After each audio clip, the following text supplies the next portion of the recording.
I'm going to kind of focus about the internet marketing and how you can use internet and word of mouth. Okay. You might have heard of a phrase called Web 2.0. Yeah, tell us about what that is. Yeah, back in the day when the internet first started, we had just static content. So you'd put information out there, you'd have just a page of details or information about a topic. Well, people started to want a little bit more interactivity with that. They wanted more than just information. They wanted to do transactions. They wanted to interact. So the internet community started to develop dynamic applications where there's an interaction there. Things like internet banking, where you're no longer just seeing your balance, but you're also making transactions. Or if you go to Expedia, you're no longer just getting the flight details. They could print those out there previously, but now you can actually make purchases. So the Web 2.0 that has come up is that interactive level. Okay. Now, Web 2.0 sites aren't just for doing e-commerce like internet banking or making travel arrangements. There are things that help promote social activities, and we call that social media. And social media really becomes your word of mouth on steroids. So you have all of these people out there that are now able to put their word out so much faster. And we're going to talk about some of the avenues to look at for promoting your business or marketing your business through internet marketing and using social media sites. So first, how can it help you? Yeah. Well, it's going to connect you with your customers, vendors, potential business partners. It spreads the word about your business. So maybe you're sleeping, but the social media is still out there doing its job for you, and people are still communicating and talking, and there's still buzz that's generated after you've put your initial content out there. And it can also increase your relevance and your credibility, which is a big part of branding.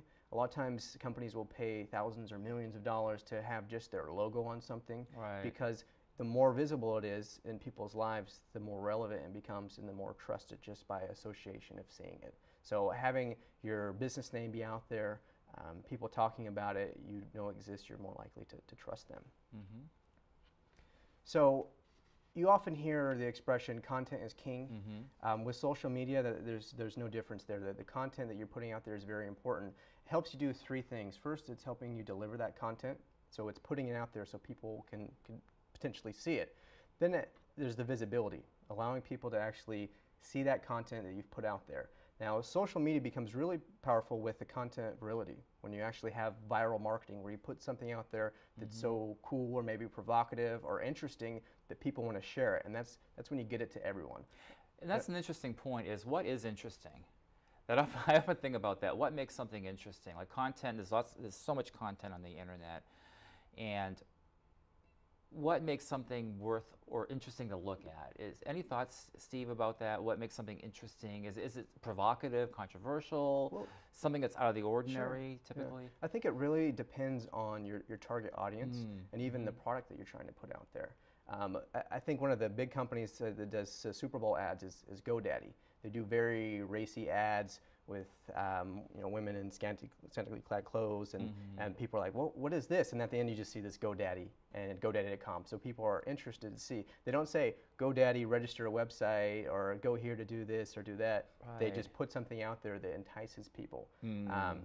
You can put content out there, and it's really hard. People want to make viral videos all the time, or they want to make viral content, but it really just will depend on that message you want to get out there, and then your audience, and it's also going to depend on the medium that you're using. Exactly. So there's some variability in there. So there's not an exact science. It's probably just as much an art as well. So it's like with certain markets have certain hooks that work for them. Right. And so thinking about that, there's some ethics here too, probably. That you don't want to manipulate. It depends on your own ethical framework. Definitely. To what extent are you crossing the line from enticement to manipulation, or those kinds of issues that people think through? Right. So some of the things you can do to take advantage of the social media is first, you want to listen. So if you're going to participate in the social media out there, that's a two-way street. So you're going to put your communications out there. You're going to get feedback from customers. You want to listen. If you're not listening, you're kind of taking some of the power out of that medium. You want to talk back. So if they say something, you listen, you want to interact back with them. Okay. And there are different ways that you can do that. As we get further into the show here, when we talk about the options for that, there's definitely potential for that communication. If you find people that are excited about your business or that are promoting you without you asking them, energize them further. You know, entice them to tell all their friends, tell all their family to use your business. So it's very important. And then support them. Supporting the customer base and doing things that go out of the way builds that trust further. And as you get the new customers and they go, wow, my friend told me this is great, and it is great. And then you have them tell someone else, and it just branches out from there. And that's the power of a network. It's almost like customer service on a different level. Definitely. Because with face-to-face customer service, if you go into a store, you want someone to be courteous, knowledgeable, responsive, helpful, and you need to apply that in this kind of context. The same principles apply. That's right. And then finally, you want to embrace that feedback that you get. So you're supporting them, but you also want to make changes to your business model, maybe your pricing, the products that you put out there. You'd mentioned you want to make a product that may not be right for the community, but as you listen, you make tweaks to it or you make changes to your offering, and then from there it could take off even further. So those are things you can definitely do to take advantage of that. Okay. Some of the specific social media sites. Sure. So let's start with Facebook. Definitely. Okay. Facebook, there's millions of people who use that, and probably viewers of this show also are on Facebook. It's a social networking site where people can connect, and typically it started out just with schools. So it started with Harvard University, and it was created as just a Facebook for the Harvard University students. And the person who started that said, let's open that up to other schools in the area. And then other schools got involved and it started to take off. And they said, let's open it up to certain corporations. And corporations got involved, and then eventually they opened it up to everyone, and it has expanded a lot. It really, the power comes in just being able to share with your peer group. Let's say we're friends and we don't have any other way to connect but on the telephone. I may not call you periodically, or it might be months since we speak. But if we're connected on Facebook, we have more frequent communications. You might post pictures of your vacation, or you might have some events you're doing. I can see those, I can know what you're doing, and I can put small interactions out there that help make that relationship more solid.